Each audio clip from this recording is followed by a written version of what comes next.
Hi, I'm Ryan Malyar. Thanks for tuning in to another episode of Arts for the Masses. The arts are alive in Massachusetts, and I am just so thrilled to be able to continue bringing you wonderful arts programming, just letting you know what's going on in your community in New England.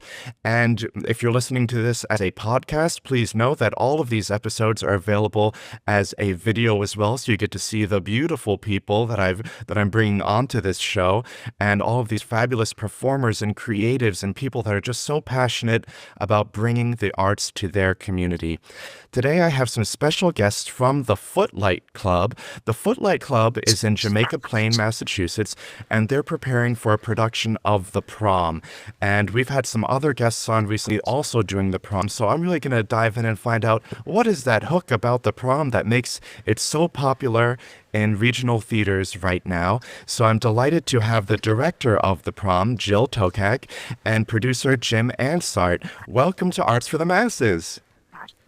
Thanks. Happy to be here. It's my Thank you. We're pleasure to so be excited. here. Yeah.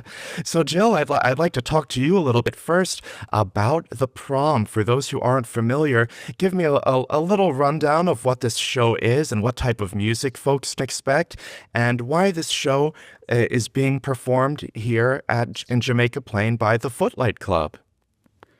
Sure. So to give you a kind of condensed plot line, because we would love for you to see it, and you can see what the ending is and everything like that. So the prom takes place in Edgewater, Indiana.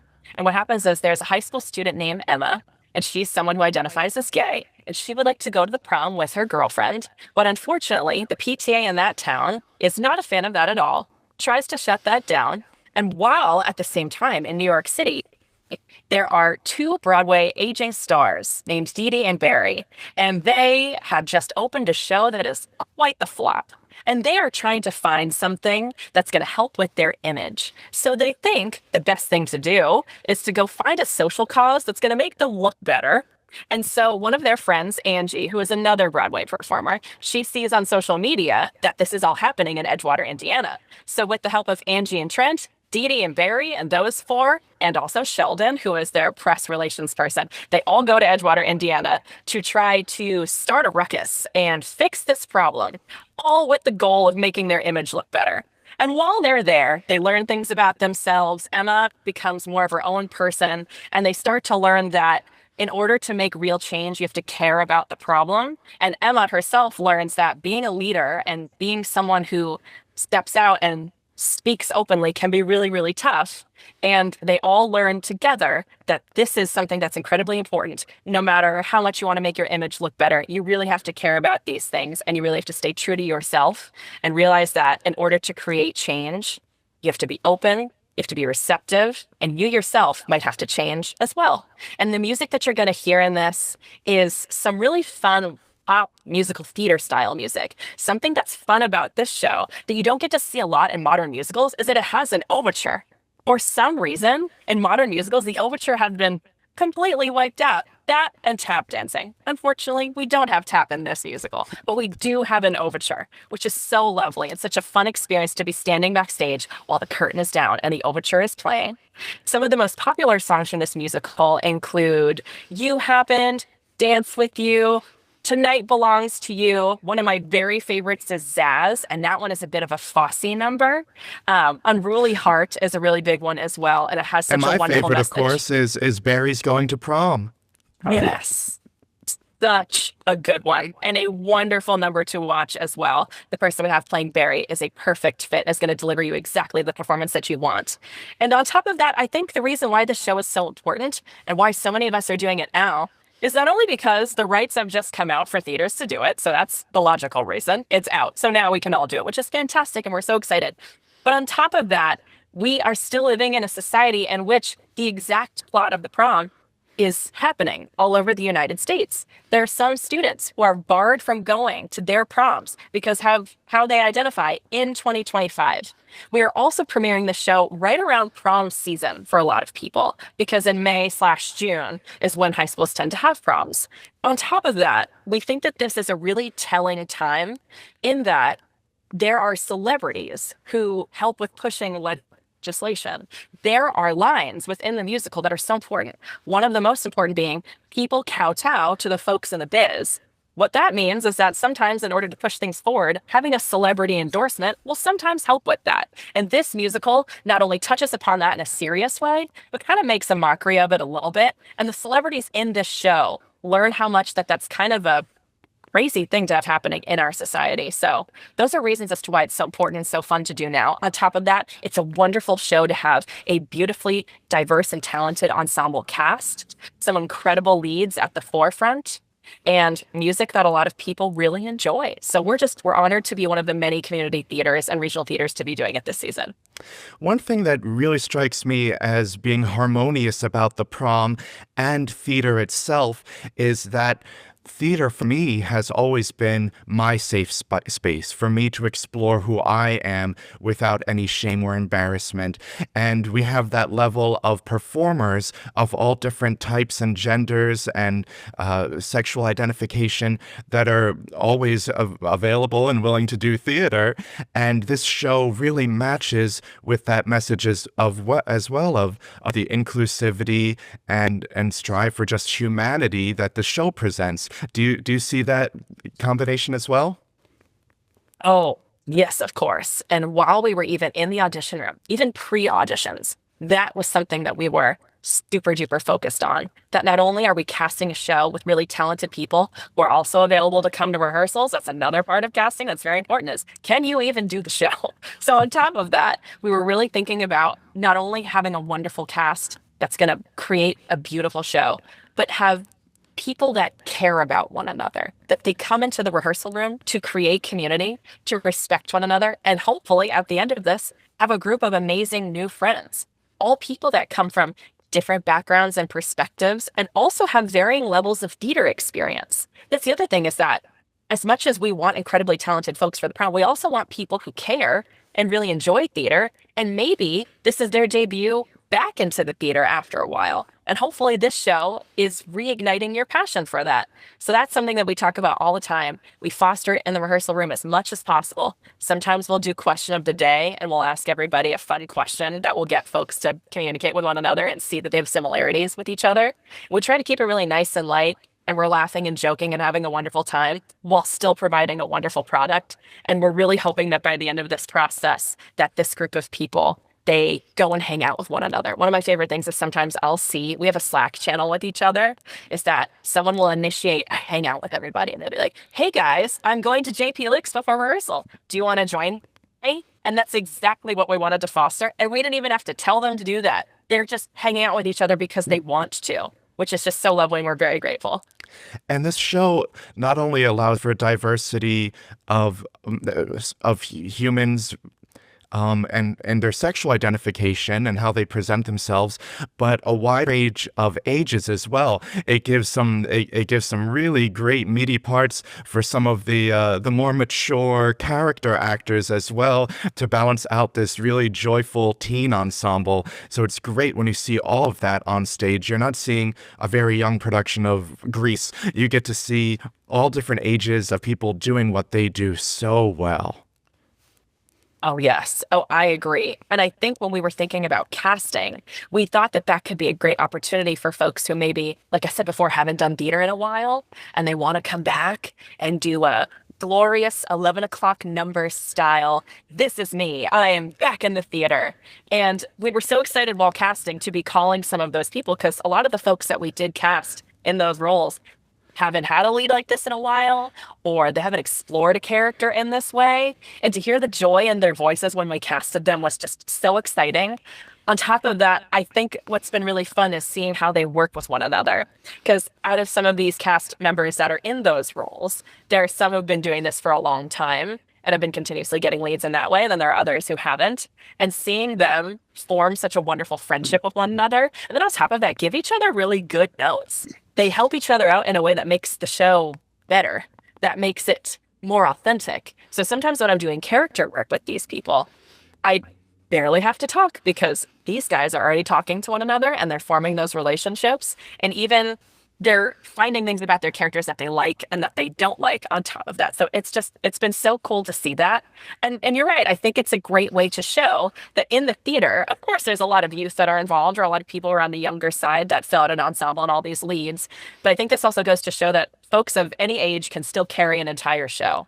That even though you haven't done it in a while, theater is kind of like muscle memory. All you got to do is just work it out again, and you'll be just as good as new. And the audience is going to love you, and they won't even know that you haven't done this for a while. They'll have no idea. They'll think you've been doing this forever.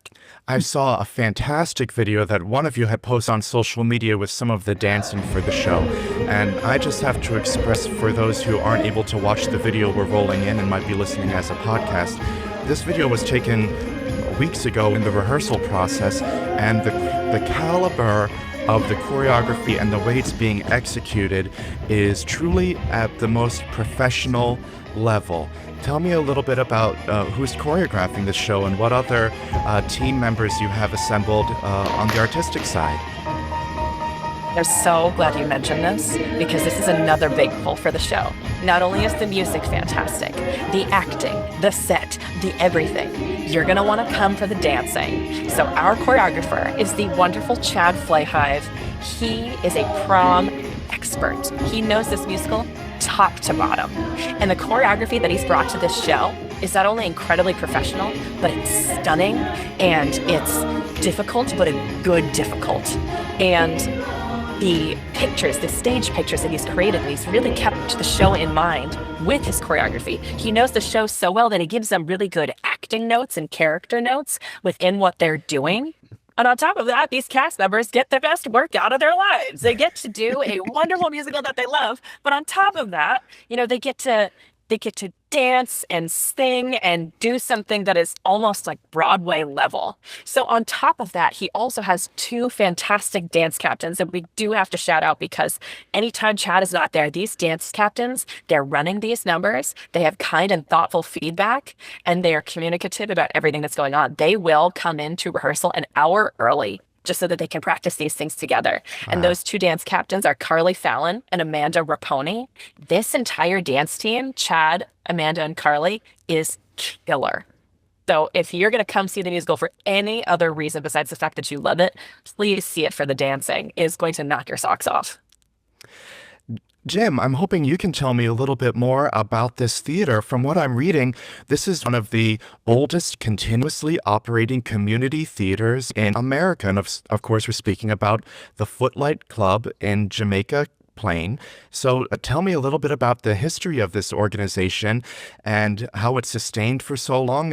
And you clearly have established yourself at this point to be able to bring in such tremendous talent all across the board. Yeah, with pleasure. First, I want to say, Ryan, you clearly know and love this show, and it's wonderful to talk to you about it. Your enthusiasm is contagious, and Jill also. You established the tone for this production right from the get-go, and the reason that we're having the level of cooperation and joy in the production has everything to do with the tone that you set, and it absolutely shows. So the Footlight Club, founded in 1877 by some of the well-heeled, affluent Boston Brahmins. I have a quote from the first president of the club, and it's that the purpose of the club was to promote friendly and social intercourse and to furnish pleasant and useful entertainment by aid of the drama. So that's how they started out. They've been in the building since 1890 on Elliott Street. And as of in 1899, they had already done 50 productions. So, we go in and we do our shows and we think we're the only show happening. And there is a rich history here of theater, that's gone on for many, many years. And as a result of that, well, my relationship with the club, I was involved with the club, maybe 35 years ago. It's a little akin to Frederick Eggerman's relationship with Desiree. We were in love. I went away. I came back. The club was still there. Club is always going to be there. But this iteration of the club, this version, shall we say, is the most welcoming group that you can imagine. Very sensitive to inclusion and diversity, and really aware of taking care of each other. And that's a real pleasure to work there and to be part of that. We have members of the club who've been there longer than I have. Paul O'Shaughnessy, our technical director, has been there, who knows, maybe since the late 70s. And he's still climbing up in the rope loft and doing all this stuff. We really depend on him because he knows that building like the back of his hand. Sometimes I go in and I think about all the history that's happened here. How many people fell in love with the Footlight Club, over the decades? How many people had a little nookie going on in the Footlight Club? It happened, right? And all of this stuff is there, and it's just adds to the richness of the environment, and it makes it a really, really fun place to work. When I'm there, I look around and I say, this is home. And I think that's true for so many people over the many decades that the club has been active. We're also a very JP organization, and the prom couldn't be a more JP show. It appeals to our core community, and members of the community really contribute. We're doing a publicity project that we're calling JP Dresses the Prom. And this is what we did. We had local clothing stores donate clothing items for cast to model. And we had a photo shoot and made these huge posters that are going to be going up all over JP. And they promote the show, and they also shout out to local businesses and say, hey, this piece of clothing came from this store. So the retailers were thrilled to be able to be part of this because it gets to promote what they do, and they get to be part of the fabric of this community in terms of supporting the arts. People who didn't have things to offer for the show itself were happy to have these posters put up in their windows. So I can't wait until they come back from the printer and we get those up, because Center Street is going to look like Prom Central, and we're thrilled about that. Well, speaking of Prom Central, I see that you're also doing a special event, a Prom-Palooza, on May 10th. Tell me about that. Okay, so the Loring Greeno House, which is across the street from the theater, is a historical building. They do lots of community activities there. They have Thursdays on the lawn, and they do outdoor events, indoor events. They also do things in conjunction with the Footlight Club. And so the idea is that you go to this party, and it's a prom theme, so people are encouraged to wear whatever they think might be appropriate and fun for a prom. I was really pushing the ideas of wearing the clothes you would have worn to your prom when you went. I'm not sure anybody saved that stuff, but it's anything goes as far as that's concerned. And there'll be music and dancing and food, and then a parade over to the theater where we'll all get to watch the prom. That's fabulous. Yeah, this is just a little divergent right here, but I just wanted to give another shout out to another organization that I've worked with over the years, which is called Thrive Support and Advocacy. And what they do is every year they hold a prom for all ages, held at Polar Park, where the Woo Sox play. And this is an opportunity for people of all ages with different developmental needs who maybe never got a chance to go to the prom, to have a prom of their own. So just a little shout out if you're watching this video and this might be something that you or someone in your family is interested in attending, please go check out Thrive Support and Advocacy. It's a fabulous event, and I've been privileged to host the red carpet for them for the past several years, so I'll be there as well. But now back to the prom that we have going on here, and I even think that the mission of Thrive Support and Advocacy really does tie into a lot of the issues that are brought up in your production of the prom. Mm-hmm. Absolutely. Oh, and I want to mention, since I'm talking about the club, we are now wheelchair accessible. And so we used to have a very long staircase that you had to negotiate to get into the theater. Not so anymore. Anybody with mobility needs can come here. And the club is continuing to develop and grow. We're doing a massive renovation project. Not the exciting stuff like a wheelchair ramp, but new windows, repairs to the building, repairs to the exterior, doing the best we can to raise money for that as well. But yeah, it absolutely ties in. You gave me chills when you talked about that Thrive event. I love the idea that people who were once excluded get to be part again. And we even see that with our cast. We have people who didn't go to their prom for any number of reasons. I didn't go to mine. I was an outsider, just, and I didn't really have any particular girl I wanted to take to the prom. So it's true, same way for a lot of people in the cast. This is their chance to kind of redo it and redo it right. And that spirit is very much alive in the production. Well, speaking of doing it and doing it right or doing it to the best of your ability, I imagine that a theater like Footlight has assembled tremendous resources over the year that allow them to continue to put on. I think you said I think it's 5 productions a year. So tell me That's right.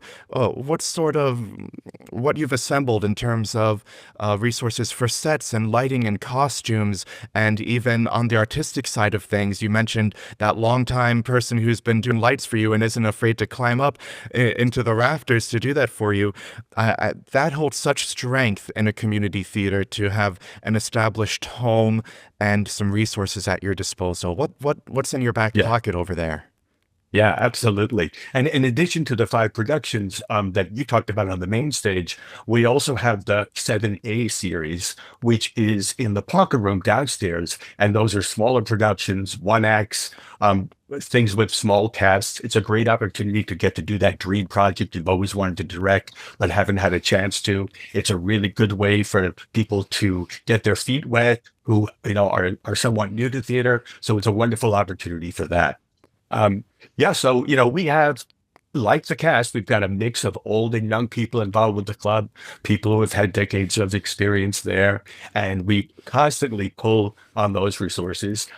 Chad had not choreographed a production in a number of years. He's been doing other things. And it just happens that because of my institutional knowledge, I remembered him when we were talking about choreographers. And I said, "Hey, what are Chad's doing?" And, so I emailed him, and he was like, "Oh my God, I would love to do that show." It comes from just knowing, the community and knowing what's available. We've got a really big costume shop that we've assembled over the years that has a ton of stuff in it. I love going in there and noticing, oh, I remember that costume from 15 years ago. I remember that piece. We got lots of people who are really skilled in set design, but we're also constantly attracting new people who want to come to work at a place that's in Boston. It's centrally located. You can get there by public transportation. It's really good for that reason as well. So we really do, mix up those resources in terms of seasoned people and people who are newer. And I have to say, as I said, it was a while since I've been at the club, and I have been consistently impressed and astounded by the level of skill of the younger people who work on the show. Producing this has been a dream because everybody is so efficient. They know exactly what they're doing. They don't need very much direction at all, and they're technically really savvy. And I just sit there and watch them do this stuff, and I'm like, wow. We never had it together like that back in the day. But things have changed now, and it's all positive. I'm always curious when I speak to community theaters, or any theater for that matter. A lot of theaters had to close, of course, during COVID, and there was a period of time. And then we're still in sort of a rebuilding phase where we're trying to boost up subscribers and get people involved again. How does the Prom fit in line with the types of productions that you do in general? Is it a little more modern? Is it trying to appeal to a new demographic? How does the Prom fit in with historically what Footlight has presented over the years? Mm-hmm. I think in the last few years, there's really been a move towards more daring productions, productions that are, contemporary and appeal to a new audience. We used to stress doing one show for children, so that we could sell tickets, do Annie, sell tickets, and then there would be one for kind of the older crowd. And, we still have a nicely balanced program. But shows like the Prom are not all that different. They've done the Wild Party there. We did Tuck Everlasting. The year before that, so there are a number of shows that are more contemporary now, and everyone seems to enjoy them. I think we need to be a little bit less protective about older audiences and what they'll accept and what they won't, because if the entertainment is good and the values are there, people love it. Fabulous. Jill, tell me a little bit about you as a director and an artist, and what brings you to the Footlight. Sure. So this will kind of help expand what Jim was saying as well, but I'll talk about myself a little bit. Sure, sure. So I will be so honest and say that I got into this on accident. I did not think that this was going to be my career. And again, all I have is gratitude. So I originally wanted to be a doctor or to be a forensics expert. And when I was growing up, I was an actor first, and I really didn't like doing it. And then when I was looking to go to school, I was looking for places to go to medical school. And my parents were like, wait a second, you're not going to theater school? And I was like, no. And they were like, but you're throwing away your dream. And I was like, no, Mom and Dad, I'm throwing away your dream. And so together, we This made a is the complete compromise. opposite of every parent that I've ever heard of in my, well, it's the opposite of my Yeah. parents anywhere. When I was begging to go to school for my BFA in musical theater, so that's a unique story on your end. Yeah, so we made a compromise, and I instead went to Emerson College for business. And while I was there, I learned producing first. Like that was what I wanted to do. And then when I graduated, I tossed my hat in the ring. I was 22 years old. I tossed my hat in the ring at Clark University to be their guest director. And I was like, there's no way they're going to choose me. And then they did. And that was crazy. And it was my first time directing anything because I'd also been a choreographer before. And I was thinking, like, well, Bob Fosse does this. Like, he choreographs and directs. So maybe I can do the same thing. Not like I have the skills that he does, though. And I did my first production at 22. I was a scrappy 22-year-old doing it at Clark University. And that's when the theater bug hit. And I was like, this is what I want to do. I didn't want to be on stage. I want to be helping and, inspiring people that are acting. That's what I wanted to do. And so from there, I started putting myself out there with some community theaters and regional theaters. And eventually, by the time I was 24, I made it to the Footlight Club. And the first show that I directed there was Dr. Jekyll and Mr. Hyde, the play, not the musical. And that was the most wonderful and rewarding experience because I am not only someone who loves musicals, but I'm also someone who loves gothic things. I'm a bookworm, I'm an avid reader, and Dr. Jekyll and Mr. Hyde is one of my favorite novellas of all time. It's about 100 pages. And the play adaptation that they were doing was pretty good. And I thought it was very artistic and very explorative, and it was an ensemble-based piece. And Maddie Finn, who was in that with me last year as one of the 4 Hydes that we had, and was also Dr. Lanyon. He is Brent in the prom. So I get to see him as 2 very different characters, and it's so wonderful working with him as well. But that's how I got my start at the Footlight Club. And Jim was my producer there as well. And he really helped me get my start, and he was incredibly supportive and helped me through every step of the process and was just such a wonderful person to lean on when things were tough, but was also someone who gave incredible feedback and really helped me with solidifying myself at the Footlight Club. And I really feel like where I got my stride was at the Footlight Club last year. And now I'm at a point where I have full seasons of shows. I'm directing a whole bunch of things. I'm choreographing a whole bunch of things. And I really owe a lot of it to, I got my original start at Clark University and then at Theater 3 in Acton. And the Footlight Club, I think, is what really put me in place and was like, this is what you are meant to do. And I'm so appreciative of it. And I'm so happy to be doing this. Like some days I just pinch myself. I'm like, oh my gosh, this is what you do as a part of your job. And when I was choosing a musical that I wanted to do this season at the Footlight Club, I was trying to look for something that was popular to an audience, thinking with a business brand. I'm trying to think what's going to get people to come and see shows, especially with everything that happened with COVID in terms of audiences shrinking.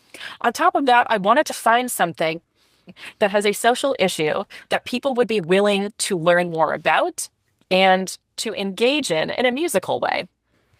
I also thought that this was a really great musical, like I said before, to get some new people in here and to get some new talent or people who haven't done this in a while. So that is what came into choosing this musical. And I also wanted to make this a community event, that we're not only presenting this musical because it's a great musical, people love to see it, but we're also, and these things will be announced soon, we'll be partnering with some really cool people to produce some talkbacks and to have some tabling at some of our shows and really just educate the community and keep LGBTQ arts alive in Massachusetts, especially right now, is really what we're trying to do here. We are educating the youth. We're educating allies. We're bringing queer artists together so that they can come and enjoy a piece of work that reflects them and things that they've gone through. And in terms of our casting and the creation of our teams, hiring people that also relate to this was crucial. And now I'm just, like I said, I'm at a point where I'm pinching myself. I'm like, oh my goodness, is this a dream? I'm doing what I want to do. And I just want to say to everyone who has helped me get here and has helped me become a director instead of a forensics expert, thank you, because this is always what I've wanted to do. And especially when you're someone who's my age and someone who identifies as a woman, it can be really tough to be in these leadership positions or to even get them at all. And the fact that I'm even here, the Footlight Club has a lot to do with that. So again, gratitude is the word of this interview. Just gratitude all around. But I also like the fostering nature that it seems like the club has presented for you and probably for so many other people to rise up through the ranks and to try other things and to dip your hand into, or your toe, or whatever part of your body into different aspects of creating a show and with in a community space. Whereas opposed if you were just to go to a large regional theater and say, hey, I want to try lighting design, just the chances of even getting an internship at some of these places is very difficult. And here you've created a true community hub where people can foster these skills and grow into many different positions as their life takes them and their interests lead them. Absolutely. Yeah. Yeah. Yes. Yeah, I think you hit it on the head when you said it's safety. It's a place where you can feel safe to learn new things. You can make mistakes. You can grow from it. It's very, very supported in that regard. I'm wondering if there's any other little teasers you can provide that a potential audience member might want to know. Do you have a particular favorite moment, either one of you, that you've noticed in rehearsal, or a song or a dance or a special part of the show that really excites you now that you're seeing it really come to life as you get closer to tech and opening? That's a great question. We'll Because be revealing you love some the whole things. thing. The whole thing is winning for you. So That's true. I like, obviously I'm going to be one of those people who's like, oh, all of it's great. But I will say there's going to be some things revealed via social media, some fun stuff that we do.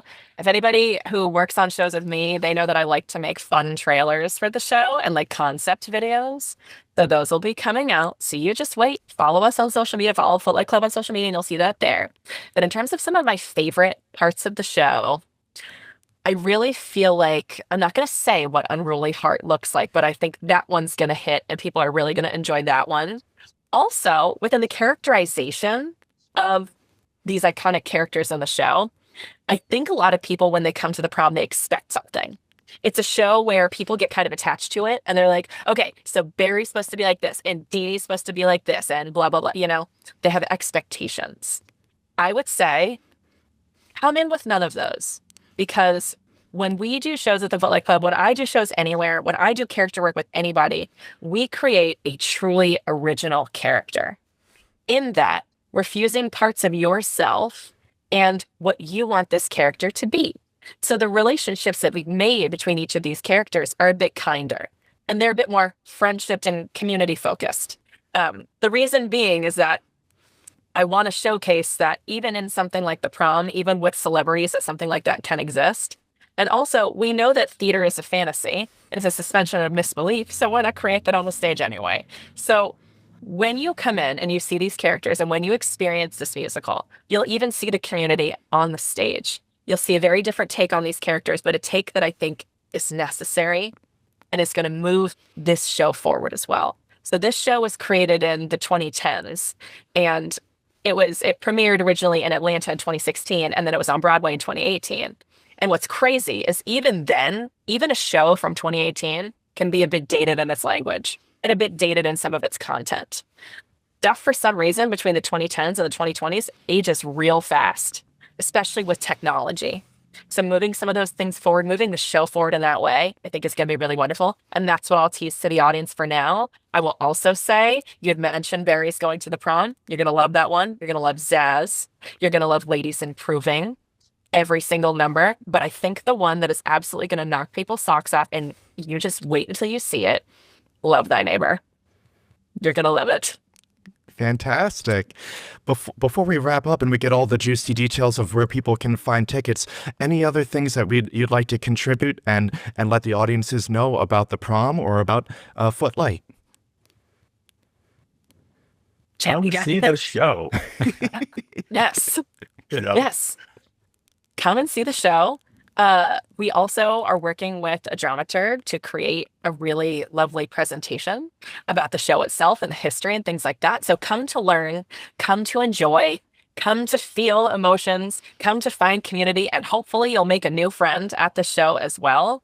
And hopefully this will also become one of your new favorite musicals. What I say to actors sometimes is The Prom has some of the best audition songs you can think of. If you want a really good audition song, something that's going to knock a director's socks off, you should come in with one of these, because these are some anthems. So hopefully you also come away with this musical going, ooh, I have some stuff to put in my book now. Great. There are also some great monologues. And I know it's tough for actors sometimes to find a monologue that isn't, Shakespearean or something that everybody's heard before. Take some from The Prom if you can. There's some really good ones in there.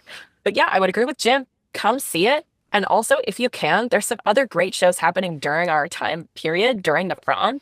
Try to see as many good productions as you possibly can, because Ryan, we know you're in something as well during the time that we're putting our stuff. Another shout out here for You're in Town, the musical at Concord Players, playing for first 3 weekends in May. So I'd love to see some audiences there as well.